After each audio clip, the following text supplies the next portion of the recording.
Okay, this is one of my favorite parts to pull from these Volvos, and so this one, it happens to be a 02 S60. So it's a 5-cylinder turbo, and they should have come standard with a Japanafold, which is what a lot of P80 guys like to put on their white blocks. It's supposed to give a little bit more power, better flow, and sounds better. So they're usually fairly easy to pull.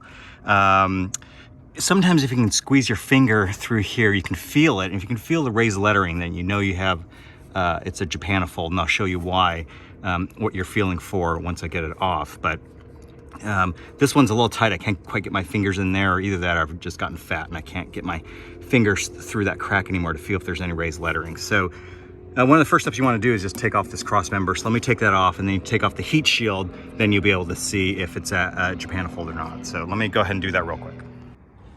Okay, so to get started, you want to remove the 3 bolts holding on this cross brace.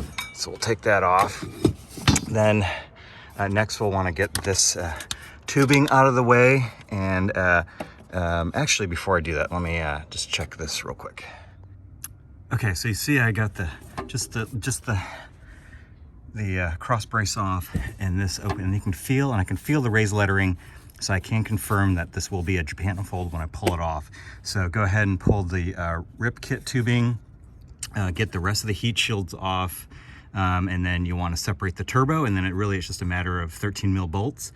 There's like 10 or 12 of them, and then you pull that out and that'll just slide right out. All right, so once the heat shield's off, it's just a few bolts on the back. Just get it out of the way, and let's see if I can, you feel the raised lettering, then you know it's a Japanafold. And so what you want to do is get rid of these 2 bolts here, or pull those 2 bolts off and separate the turbo from the manifold, and that'll make it a lot easier to get out. So you need to do 2 from the top and then 2 from the bottom. So let me grab these two first.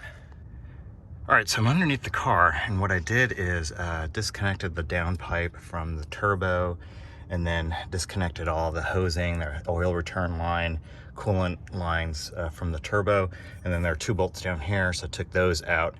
And I think most of the rest of the work I can do from up top. There's 2 more bolts of the turbo on the top side, and then you can separate it, and then just get all the top bolts from the exhaust manifold, and then you should be able to just pull it out from the top.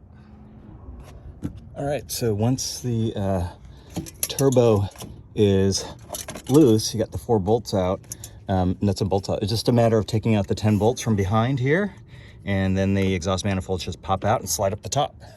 You take that out, and then you take out all the bolts that bolt the manifold to the block, and then you can just pull it out from the top. And as you can see, what I was trying to feel were the raised letters. And so you can see this is a manifold that's made in Japan. It's got the inset, dividing fins, sort of set back versus flush with the manifold, and that's it. So it takes me about an hour and a half. This one was a little more challenging because it's an all-wheel drive, so the transfer case was in the way, but usually it takes about an hour just to pull this stuff apart, if it's not too finicky. But again, real simple. Just get the heat shield off, kind of quickly feel for it. Feel for these raised letterings. You can get your finger in there, just kind of feel for it. And if you feel the raised lettering, then you keep going. And I start by taking out the rest of the heat shield, then unbolting the turbo, which is just 4 bolts that bolts the manifold. And then there's some piping that you want to remove, or you just cut it off, whatever you want to do. And separate that, pull it off, and then that'll give you access to the 1, 2, 3, 4, 5, 6, 7, 8, 9, 10 bolts that hold the exhaust manifold, Japanafold onto the block, and you remove those and it pops right off.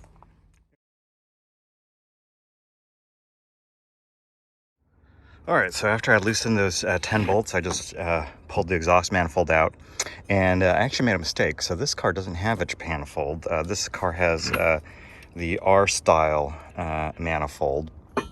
So you can see the part number here, 3063 30637921, which is the high flow R manifold if you check the number.